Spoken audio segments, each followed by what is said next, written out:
What version of Stuart Skinner will the Oilers get this season, and can the penalty kill carry over their success from the playoffs? Hey everyone, Rob Wong, joined alongside by Edmonton Journal writer for the Oilers, Gerry Moddejonge. And Gerry, we're now a week or so into camp, but there plenty to touch on. And I want to begin with Stuart Skinner, who last year saw a lot of highs, but also a lot of lows at the same time. He'll once again be the number one goalie heading into the season. What are you expecting from him this year? Yeah, man, Rob, this is a great topic and something that hasn't really been touched on all that much in Oilers camp, which is a great thing for them. That's a great spot for them to be in. Goaltending in net, they're secure, they're solid, they're set. Re-signing backup Calvin Pickard to another deal. I believe he might have lasted 1 hour once the free agency window opened before they brought him right back into the mix.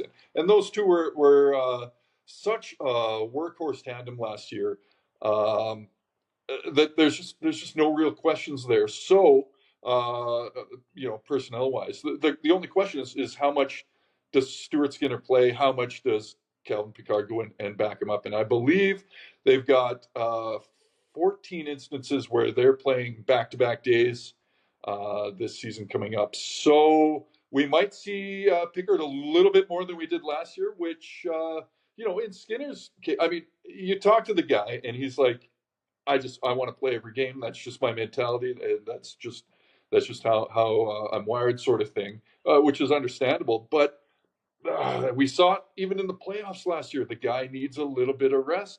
Pickard had to come in round two, I believe, and really carry the water for the team. I mean, I think he came up with a win and a loss with Skinner out. And when Skinner got back in, I mean, we all know the story that happened. He just held the fort all the way to Game 7 of the Stanley Cup Final. So that's one thing to think about.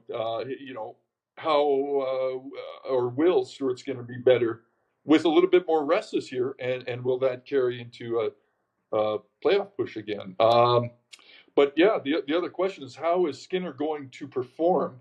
And if you just look at his, albeit limited, back catalog, his resume so far is only 2 seasons long in the NHL. And what did he do? All he did was make the All-Star game as a rookie, being a nominee for a pretty big goaltender award that year as well. And then this year, not so much individual stuff, but like you said, dug himself out of a lot of holes. The highs were definitely balanced out by the lows. But that's not a bad thing for a young goalie to have to go through either, and learn how to deal with this adversity, learn how to bounce back. And a lot of it comes down to maybe having a short memory. So I'm pretty excited to see just what more is in store for Oilers fans from Stuart Skinner. His ceiling at this point appears unbelievably high. When is he going to max out? So he's trending in the right direction. Let's just put it that way. Yeah, I think he definitely is. And, last year's playoffs, obviously, there were some tough moments, but I think he might have answered some questions in the cup final with a lot of his play as well. Meanwhile, the Oilers had the best penalty kill in the playoffs last year, but lost a lot of those key players this offseason. Gerry, are you confident that the Oilers can carry that play over to this year with the addition of some new faces? Well, for sure they lost some guys, but every team does. I was pretty surprised to see who stayed. And when you're talking penalty kill on the Oilers, you're a big core group of that is that third line. You're talking about Janmark and Henrique and the other Connor Brown. These guys just came together even late in the season in the playoffs, and almost like instant chemistry together on that line. I mean, they were scoring shorthanded. It was really great to see. So that, of course, goes hand in hand with the penalty kill. Who, yes, they lost some on the back end. The big questions is still, of course, looming for this training camp for the Oilers on the defensive side.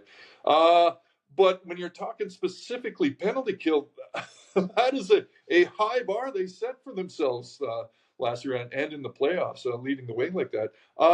And it's kind of followed over the past couple of years just how good the power play has been, obviously, with some of the key weapons in this high octane offense.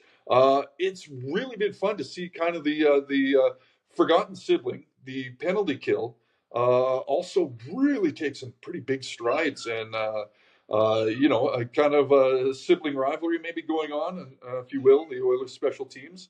But yeah, I mean, it's one thing to do it once, but I mean, you got to maintain that top spot, be king of the hill again. Repeating is even more difficult. Of course, now all the other teams have even more film on this Oilers penalty kill.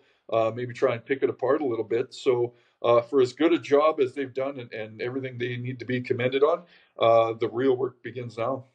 Yeah, as you say, the Oilers definitely known for their power play, but maybe not so much the penalty kill. And we'll see how they do this coming season. As always, leave your thoughts in the comments section below. For Gerry Moddejonge, I'm Rob Wong. Thanks for watching, and we'll talk to you next time.